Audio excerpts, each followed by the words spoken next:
Note: the following video depicts a specific configuration of the notebook. The same removal and replacement procedures apply to all configurations of the notebook.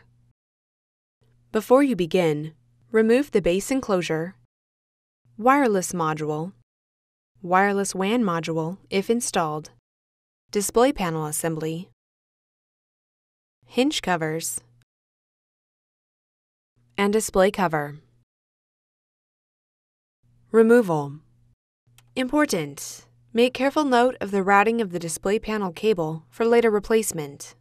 Remove the display panel cable from the routing channel and adhesive on the display panel assembly.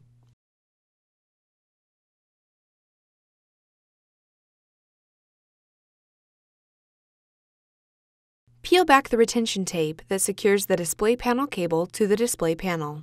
Disconnect the display panel cable from its connector on the display panel and remove. Replacement.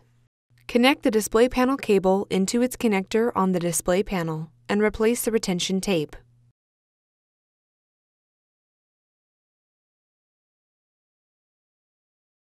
Route the display panel cable through the routing channel on the display panel assembly and apply pressure to the length of the cable to adhere it into position.